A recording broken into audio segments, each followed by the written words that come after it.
വീട്ടിലെല്ലാവർക്കും ഒരുപോലെ ഇഷ്ടപ്പെടുന്ന സാധനത്തിൻ്റെ അളവ് ഏറ്റവും കുറവായിട്ടേ ഉള്ളൂ എങ്കിൽ നമ്മളുടെ അമ്മമാർ ഇത് കഴിക്കാതെ കുഞ്ഞു മക്കൾക്ക് വേണ്ടിയിട്ടോ അല്ലെങ്കിൽ മറ്റുള്ളവർക്ക് വേണ്ടിയിട്ടോ മാറ്റി വയ്ക്കും അല്ലേ. അവർക്ക് സങ്കടം ഉണ്ടാവില്ല, പരാതി ഉണ്ടാവില്ല, അതിനോടൊരു കൊതി ഉണ്ടാവില്ല, അവരത് നമ്മളെ കാണിക്കുകയില്ല അല്ലേ. പക്ഷേ ഇത്തരം നമ്മുടെ അമ്മമാർക്കൊക്കെ നമ്മൾ കഴിക്കുമ്പോൾ ഇതെനിക്ക് ഭയങ്കര ഇഷ്ടപ്പെട്ടതാണ്, അതുകൊണ്ട് ഇത് ആർക്കും കൊടുക്കില്ല, ഇത് മുഴുവൻ എനിക്ക് തന്നെ വേണം എന്ന് പറഞ്ഞ് കഴിക്കുന്ന ഒരുപാട് മക്കൾ അല്ലെങ്കിൽ കുഞ്ഞുമക്കളുണ്ട്. കുഞ്ഞുമക്കളെ പറഞ്ഞ് മനസ്സിലാക്കി കൊടുക്കുക. നമ്മളുടെ അമ്മമാരുടെ വായിലും ഇതിന്ന് ഒരു കഷ്ണമെങ്കിലും കൊണ്ടുപോയി വെക്കാനുള്ള ആ ഒരു മനസ്സ് കുട്ടികളിൽ ഉണ്ടാക്കിയെടുക്കുക. സ്വാർത്ഥരായിട്ട് വളർത്താതിരിക്കുക കേട്ടോ. നമ്മൾ ഇത്രയും സ്നേഹിക്കുന്ന നമ്മളുടെ അമ്മമാർക്കും തീർച്ചയായിട്ടും അതിൻ്റെ ടേസ്റ്റ് ഒന്ന് അറിയണമെന്നൊക്കെ ഉണ്ടാവില്ലേ. പക്ഷെ അവർക്ക് എപ്പോഴും സന്തോഷം അവരുടെ മക്കളോ കൊച്ചുമക്കളോ ഒക്കെ കഴിക്കുന്നതായിരിക്കും. അപ്പോൾ ഈ കൊച്ചുമക്കൾക്കായാലും മക്കൾക്കായാലും ഈ അമ്മയുടെ കാര്യത്തിലും ഇത്തിരി പരിഗണന വേണമല്ലോ. അപ്പോൾ എന്തായാലും നമ്മളുടെ മക്കളെ ഇത് പറഞ്ഞ് പഠിപ്പിക്കുക.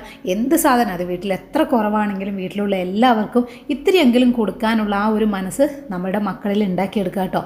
ഇത് വളരെ അത്യാവശ്യമാണ്.